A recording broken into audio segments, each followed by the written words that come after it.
Oke, jadi di video ini saya akan menjelaskan tentang materi yang sudah saya siapkan di slide dengan judul graph.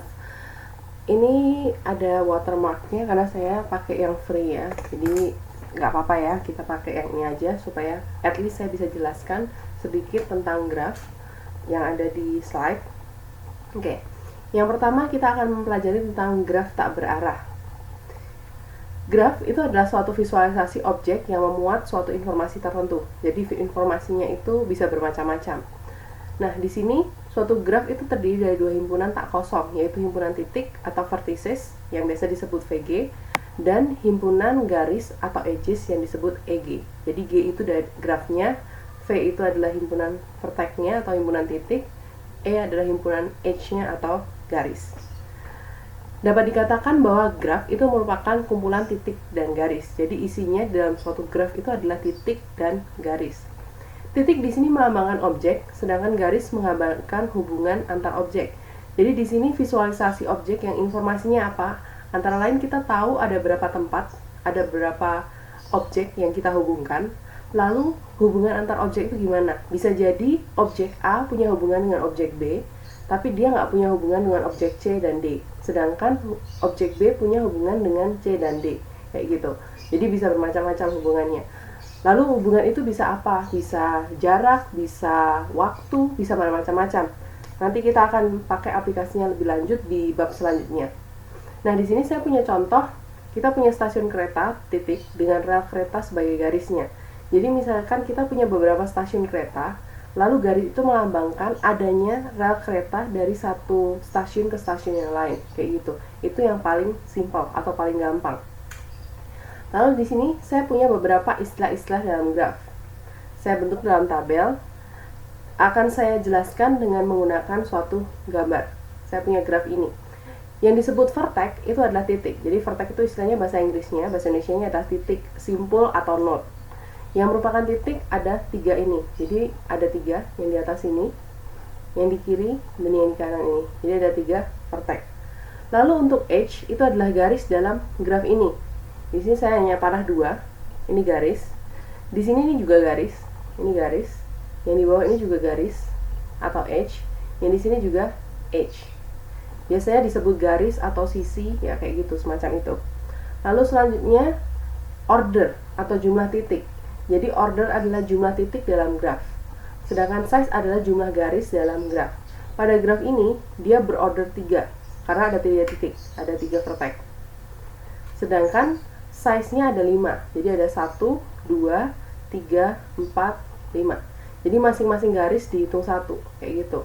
Lalu degree adalah jumlah garis pada suatu titik. Itu akan kita bahas nanti secara khusus di slide yang lain. Lalu loop adalah garis dengan titik awal dan titik akhir yang sama. Itu contohnya yang ini loop. Istilahnya looping. Jadi dia keluar dari titik itu, masuk lagi ke titik yang sama.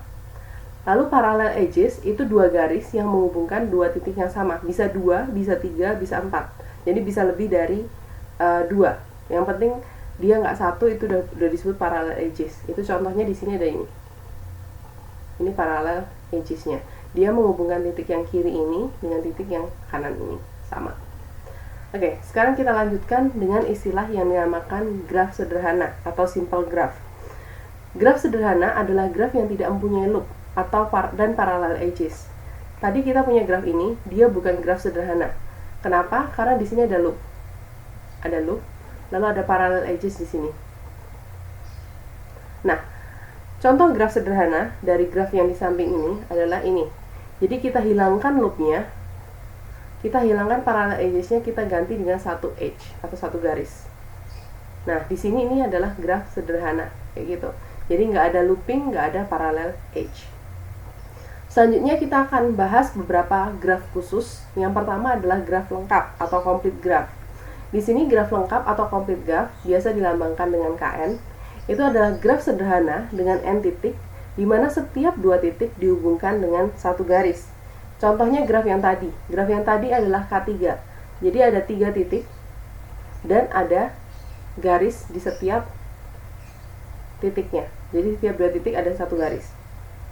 Lalu berikutnya kalau kita punya 4 titik, gambarnya kayak gini. Kalau kita punya 5 titik, gambarnya kayak gini. Jadi istilahnya kalau kita punya 4 titik, berarti masing-masing titik akan punya 3 garis, karena dia dihubungkan dengan 3 titik lainnya. Kalau kita punya 5 titik, berarti setiap titik punya 4 garis, kayak gitu, dan seterusnya. Jadi N-1. Kalau kita punya 7 titik, berarti masing-masing titik punya 6 garis, kayak gitu. Selanjutnya, graf khusus lainnya yang ada di teori graf ini adalah graf bipartit atau bipartite graph. Di sini adalah suatu graf yang himpunan titiknya dipartisi menjadi 2 himpunan yang saling lepas V1 dan V2 dengan setiap garis menghubungkan satu titik di V1 dan satu titik di V2. Contohnya saya punya ini. Jadi di sini V1 ada yang di atas, V2 ada yang di bawah. Nah, setiap garis itu menghubungkan titik di atas dengan titik di bawah. Jadi tidak ada garis yang menghubungkan titik di atas dengan sesama titik di atas. Itu bukan bipartite graph. Jadi kalau kita nggak bisa bikin graf ini terpisah di atas dan di bawah, dan koneksinya hanya seperti ini, itu bukan bipartite graph. Gitu. Jadi kalau koneksinya antar atas sama atas, bawah sama bawah, itu bukan bipartite graph. Nah, bipartite graph ini mempunyai bentuk yang khusus, yaitu complete bipartite graph atau graf bipartite lengkap. Graf bipartite lengkap ini kita lambangkan sebagai KMN. Jadi hanya yang komplit atau yang lengkap yang punya simbol. Kalau yang nggak lengkap dia nggak punya simbol ya.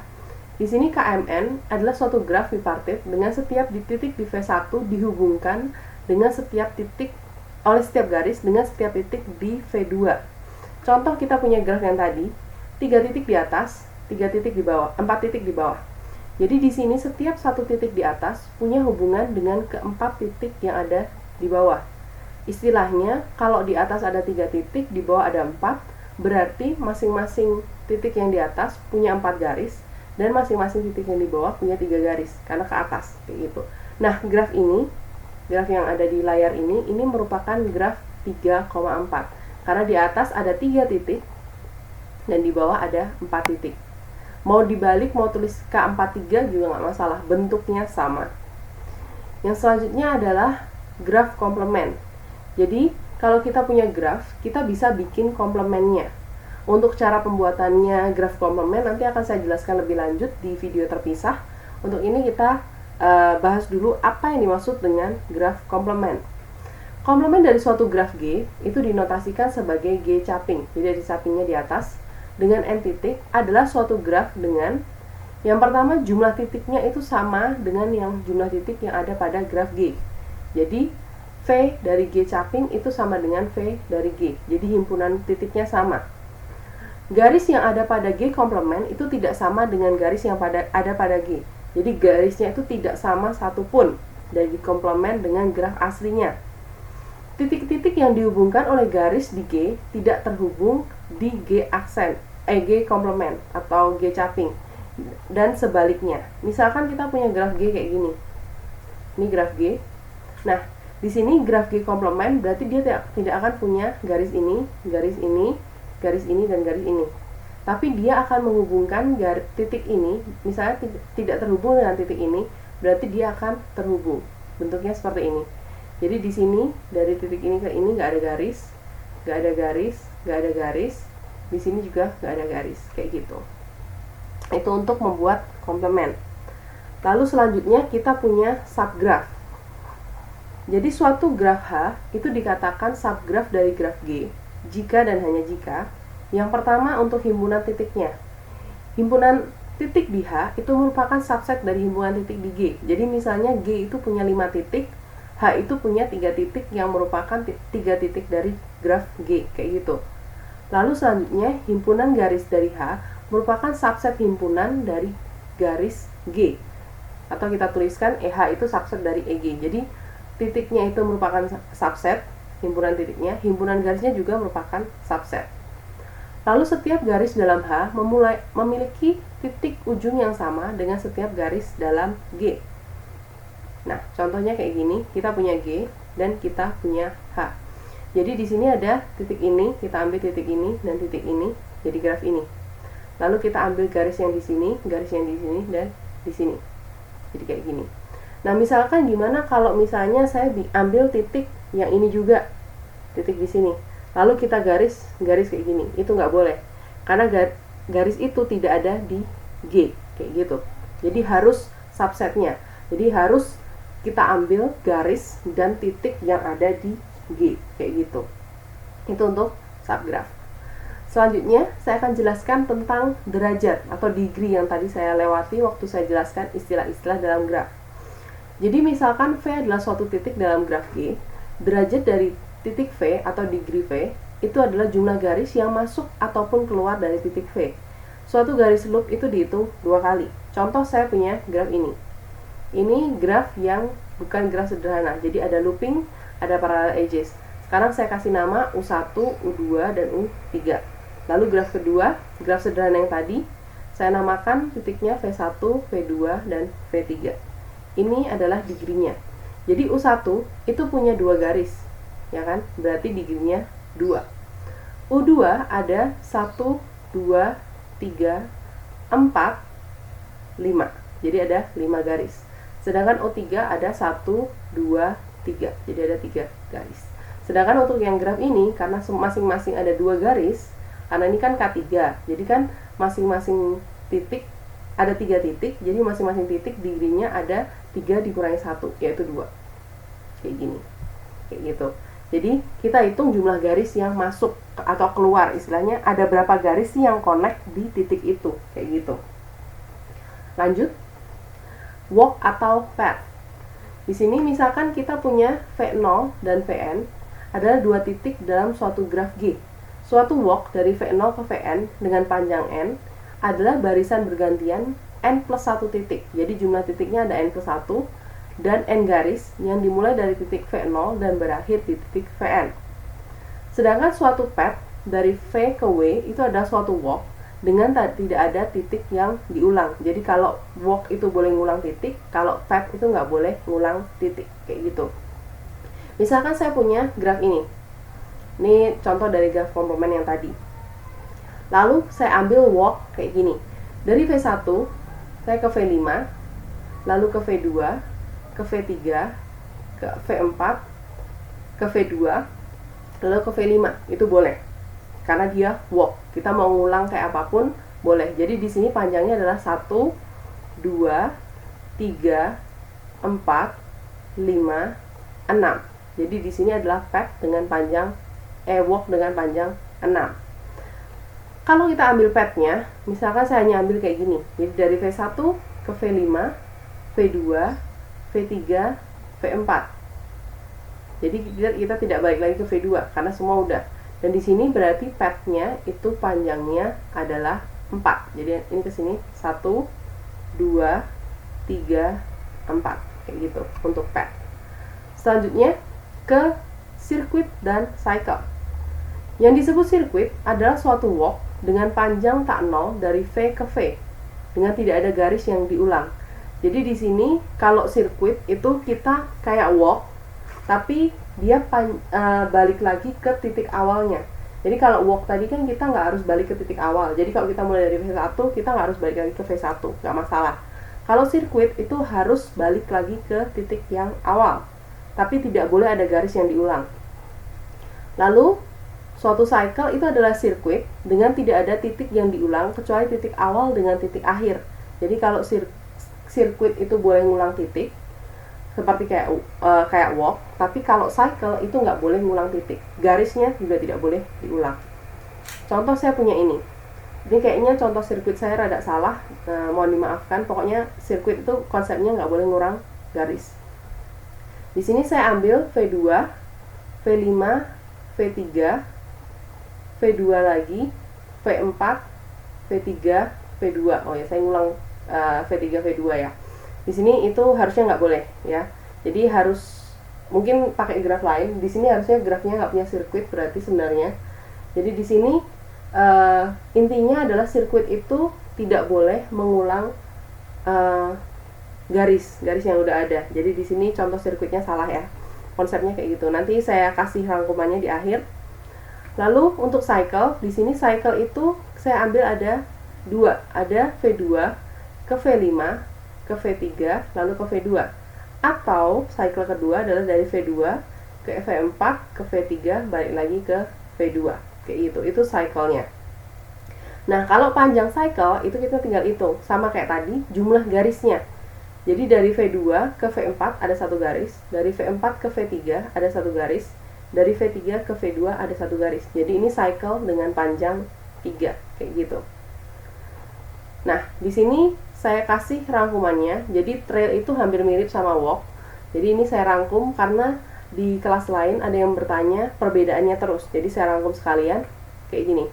Jadi di sini perbedaan dari mereka walk, trail, path, circuit, dan cycle beserta perulangan vertex dan perulangan edge-nya. Kalau walk itu istilahnya kayak kita jalan-jalan, mau ngulang titik manapun, mau ngulang di tempat manapun, kita mau ngulang rute manapun bebas. Itu namanya walk. Jadi perulangan vertex boleh, perulangan edge boleh. Yang berikutnya adalah trail. Kita boleh balik ke tempat yang sama, balik ke titik yang sama, tapi kita tidak boleh mengulangi jalan yang sama. Jadi kita harus cari jalan berbeda. Misalnya nih, ada perempatan. Kita pertamanya dari kiri ke perempatan, lalu ke kanan. Lalu kita muter, kita nggak boleh lewat dari kiri atau kanan lagi. Kita harus lewat dari depan atau belakang. Jadi kayak dari utara atau selatan. Kalau timur sama barat udah, berarti bolehnya cuma utara sama selatan, kayak gitu. Lalu untuk path, itu tidak boleh mengulang titik dan tidak boleh mengulang edge. Jadi istilahnya kalau satu tempat kita udah sampai situ, udah selesai urusan kita di situ, kita nggak boleh balik lagi ke situ. Apapun yang terjadi, itu path. Kalau circuit, kita boleh ngulang tempatnya. Jadi mirip sama trail tadi. Kita boleh ngulang di suatu tempat berkali-kali, tapi kita nggak boleh ngulang rute yang sama. Jadi jalan yang udah dilewatin nggak boleh sama lagi, kayak gitu. Sedangkan kalau cycle itu mirip sama path. Jadi istilahnya kita dari satu tempat, misalnya dari rumah nih, kita keluar, lalu kita ke tempat A, B, C, D, E, F, G, lalu kita balik lagi ke rumah. Nah, itu adalah cycle. Jadi kita nggak mengulang. Kalau yang sirkuit tadi misalnya, saya keluar dari rumah itu titik A, lalu saya ke B, C, D, habis itu balik lagi, oh ternyata ada yang kelupaan, saya balik lagi ke B, kayak gitu boleh, tapi rutenya harus berbeda. Lalu habis itu mungkin ke E, ke F, baru pulang ke rumah, ke A, kayak gitu. Itu sirkuit dan cycle. Selanjutnya, untuk sirkuit, kita punya sirkuit Euler dan sirkuit Hamilton. Sirkuit Euler itu dalam graf G adalah sirkuit yang melalui semua titik dan garis di G. Jadi suatu graf bisa jadi dia nggak punya sirkuit Euler, karena kita nggak bisa menemukan sirkuit yang melalui semua titik dan semua garis, kayak gitu. Sedangkan sirkuit Hamilton itu adalah sirkuit yang melalui setiap titik tepat satu kali, dan kembali ke titik yang awal yang sama dengan titik akhirnya. Jadi kalau sirkuit Euler itu istilahnya kita harus lewatin semua titik dan semua garis. Kalau Hamilton, yang penting kita dari titik awal pulang lagi ke titik awal. Jadi istilahnya kalau kita berasal dari rumah, kita keliling-keliling, kita balik lagi ke rumah. Jadi sirkuit Hamilton itu biasanya bentuknya adalah cycle, karena dia melewati setiap titik itu tepat satu kali. Jadi kayak cycle ya, lebih tepatnya kita cari cycle yang ada di suatu graf. Misalkan saya punya graf yang K5 tadi. Jadi ini complete graf yang dengan 5 titik. Ada V1, V2, V3, V4, dan V5. Sirkuit Euler-nya di sini saya ambil kayak gini. Dari V1 saya ke V2, ke 3, ke 4, ke 5, balik lagi ke 1. Lalu setelah lewat yang dalam 3, 5, 2, 4, 1, kayak gitu. Itu sirkuitnya. Panjangnya adalah jumlah garis yang dilewati. Di sini ada 10. Lalu sirkuit Hamilton itu saya ambil, misalnya saya ambil yang di luar, dari luar. V1, V2, V3, V4, V5, balik lagi V1. Mau ambil yang dalam tidak masalah. Jadi misalnya sirkuit Hamilton saya V1, V3, V5, V2, V4, V1, itu boleh. Jadi sama-sama sirkuit, kayak gitu. Jadi di sini kalau kalian perhatikan, syarat dari suatu graf punya sirkuit Euler itu adalah kita punya degree, setiap vertex itu harus genap. Jadi setiap titik kita harus bisa, istilahnya kayak misalnya kita udah masuk ke suatu ruangan, kita pasti butuh keluar. Jadi kalau masuk sekali, kita keluar sekali. Kalau masuk 2 kali, kita keluar 2 kali, kayak gitu. Jadi sirkuit Euler itu degree-nya harus genap. Jadi kalau grafnya setiap titik degree-nya tidak genap, kita tidak bisa menemukan sirkuit Euler-nya, kayak gitu. Ini perbedaannya antara Euler sama Hamilton. Kalau sirkuit Euler, semua vertex harus dilalui. Kalau Hamilton, semua vertex tepat satu kali. Kalau Euler, kita harus melalui semua edge tepat satu kali. Kalau Hamilton, tidak harus melewati semua edge. Kalau sirkuit Euler, degree setiap vertex harus genap, seperti yang saya bilang tadi. Jadi harus masuk, berarti harus keluar, kayak gitu. Kalau sirkuit Hamilton, setiap vertex memiliki degree minimal 2. Jadi istilahnya kenapa minimal 2? Karena kita pasti mengunjungi titik itu, lalu keluar. Harus terjadi, keluar itu harus terjadi. Jadi harus ada degree minimal 2, kayak gitu. Mau 3, mau 4, mau 5 itu nggak masalah. Yang penting 2 ada, itu Hamilton. Lanjut, kita ke isomorphism atau kesamaan graf. Misalkan kita punya graf G itu dengan himpunan titik VG dan himpunan garis EG. Graf G isomorfis dengan G aksen jika dan hanya jika ada korespondensi satu-satu.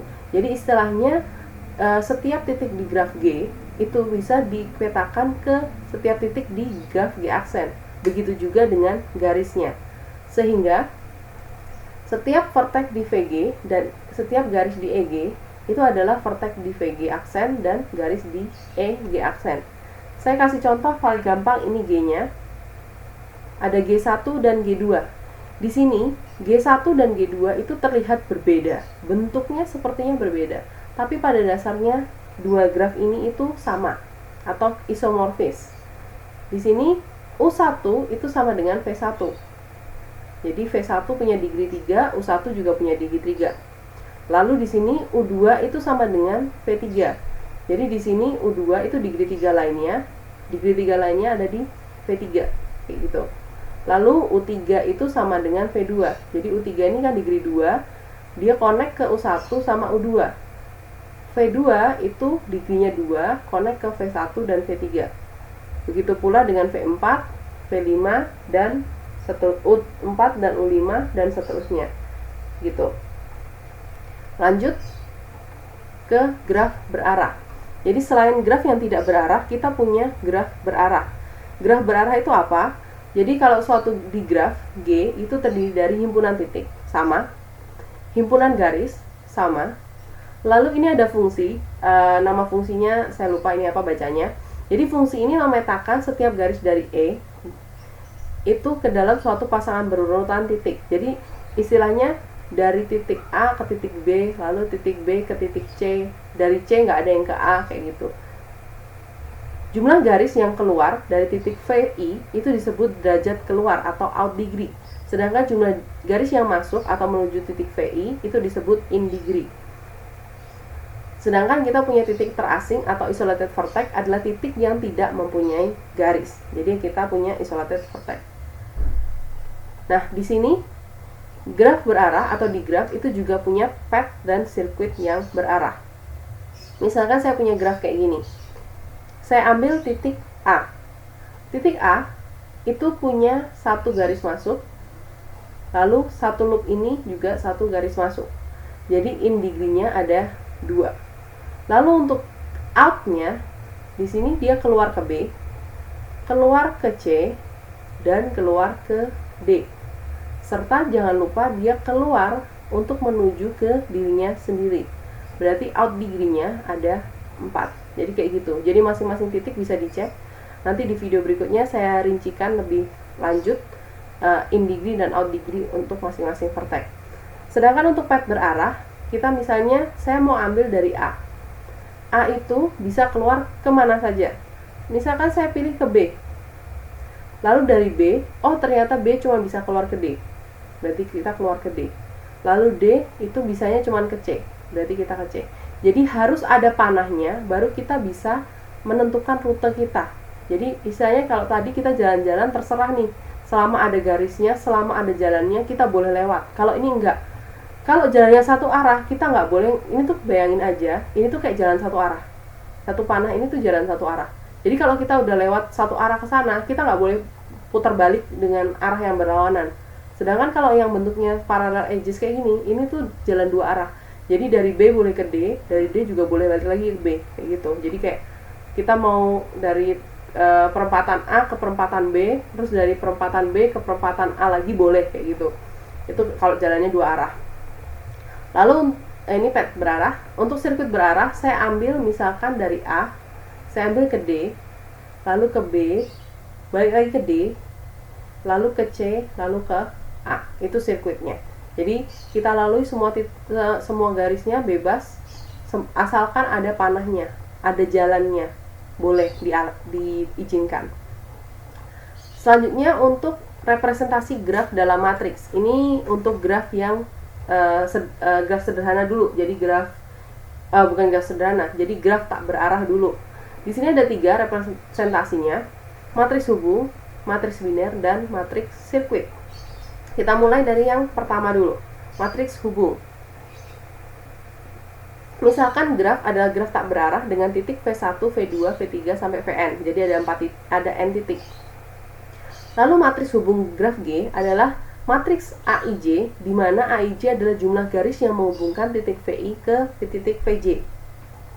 Jumlah garis yang menghubungkan ke titik VI ke titik VJ itu selalu sama dengan jumlah garis yang menghubungkan VJ ke VI.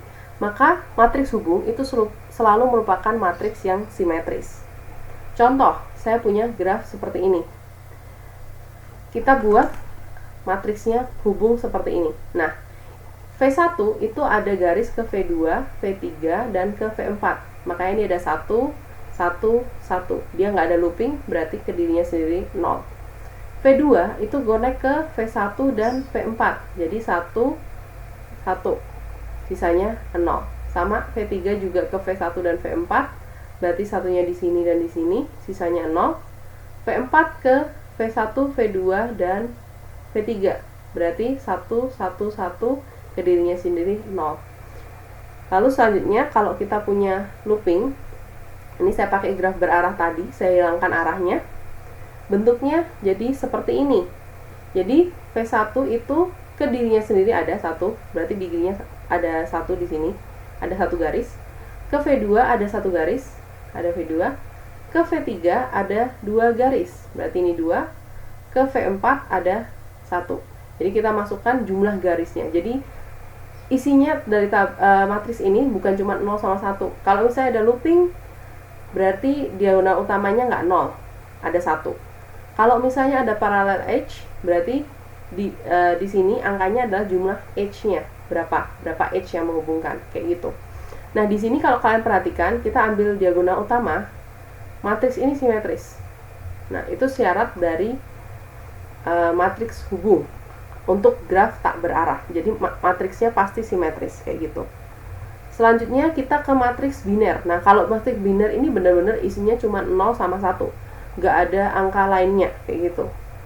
Sekarang kita lihat dulu. Misalkan kita punya graf G dengan n titik dan m garis. Lalu matriks biner MIJ di sini saya sambungkan, di mana 1 itu kalau ada titik itu merupakan ujung dari garis EJ, jadi garis tertentu. Sisanya 0. Contohnya, saya punya ini.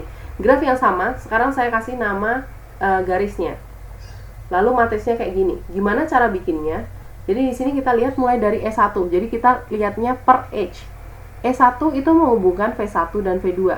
Berarti V1 dan V2 angkanya 1, sisanya 0. E2 menghubungkan V2 dan V4. Jadi V2 dan V4 1, sisanya 0. E3 itu menghubungkan V1 dan V4. 1 dan 4, sisanya 0. E4 itu menghubungkan V1 dan V3. 1, 1, 0. Lalu E5 menghubungkan V3, V4. V3, V4, sisanya 0. Jadi kayak gitu untuk matriks biner. Jadi matriks biner ini hubungan antara titik dan garis. Matriks yang ketiga yaitu matriks sirkuit. Di sini, misalkan kita punya G adalah graf yang memuat key buah sirkuit. Jadi ada key sirkuit sederhana dengan M garis. Matriks sirkuit dari graf G adalah matriks AIJ, di mana AIJ itu 1 jika sirkuit SI memuat garis EJ, 0 untuk lainnya. Misalkan saya punya ini graf yang sama dengan sebelumnya, dan matriks sirkuitnya seperti ini. Nah, di sini untuk penentuan S1 yang mana, S2 yang mana, S3 yang mana, itu bebas. Di sini saya S1 ngambil sirkuit dengan panjang 4, jadi sirkuit luar. Jadi V1 itu ke V2 lewat E1, lewat E2, lewat E5, lewat E4. Jadi E1, E2, E4, E5. Itu sirkuit pertama. Sirkuit kedua saya ngambil dari V1 ke V2 lewat E1, di sini lewat E2, lalu lewat E3. Jadi 1, 2, 3, sisanya 0. Untuk sirkuit terakhir saya ambil E3, E5, lalu E4. Jadi 3, 4, 5. Jadi di sini sisanya 0. Jadi kalau matriks sirkuit kita harus tentukan semua sirkuit yang mungkin. Baru habis itu kita buat matriks sirkuitnya kayak gitu. Jadi di sini cuma ada 3 sirkuit yang mungkin. Jadi misalnya kalau kalian cari, misalkan punya 5 vertex, berarti kalian cari sirkuit dengan panjang 5 dulu. Pokoknya paling panjang, atau mulai dari paling kecil boleh. Mau mulai sirkuit panjang 3 dulu boleh, 4, 5, sampai sirkuit terpanjang kayak gitu. Lanjut, di sini saya jelaskan sedikit perbedaan antara matriks-matriks dalam graf.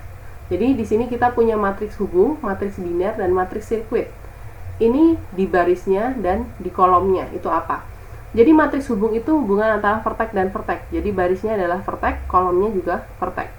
Matriks biner itu adalah hubungan antara vertex dengan edge. Jadi barisnya vertex, kolomnya edge. Sedangkan matriks sirkuit adalah hubungan antara sirkuit dengan edge. Jadi barisnya sirkuit, kolomnya edge. Untuk matriks berarah atau digraf, di sini saya hanya akan membahas matriks hubung. Matriks biner bisa dibikin? Bisa. Matriks sirkuit? Bisa. Tapi di sini kita hanya terbatas di matriks hubung karena kita jarang menggunakan matriks atau graf yang berarah di graf. Misalkan kita punya G, graf berarah, terdiri dari N titik, maka matriks hubung adalah matriks AIJ, di mana AIJ adalah jumlah garis berarah dari titik VI ke titik VJ. Misalkan saya punya graf ini.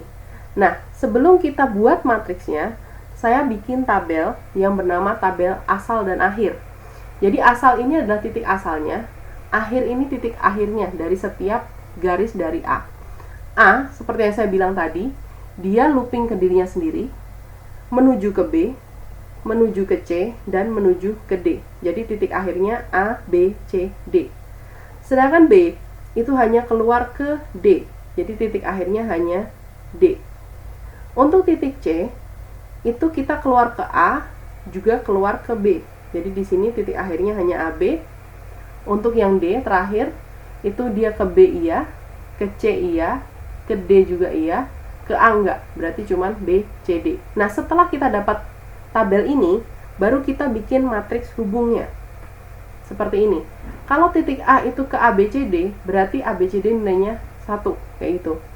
Kalau B ke D, berarti hanya D yang nilainya 1. Kalau C ke AB, berarti hanya AB yang nilainya 1. Kalau D ke BCD, berarti hanya BCD yang nilainya 1. Kayak gitu. Untuk matriks hubung dari graf berarah atau digraf, di sini dia tidak akan berbentuk simetris karena ada arahnya. Jadi in out-nya beda. Jadi dia nggak mungkin simetris. Oke, sekian video materi ini. Maaf kalau lumayan panjang karena materinya memang di sini lumayan banyak dan ini sudah saya jelaskan secara ringkas dan cepat. Kalau masih kurang jelas mungkin bisa dilihat video selanjutnya, yaitu yang perhitungan manualnya. Semoga ini bisa membantu kalian dalam belajar. Tugasnya jangan lupa dikerjakan, buat latihan juga. Sekian dan terima kasih.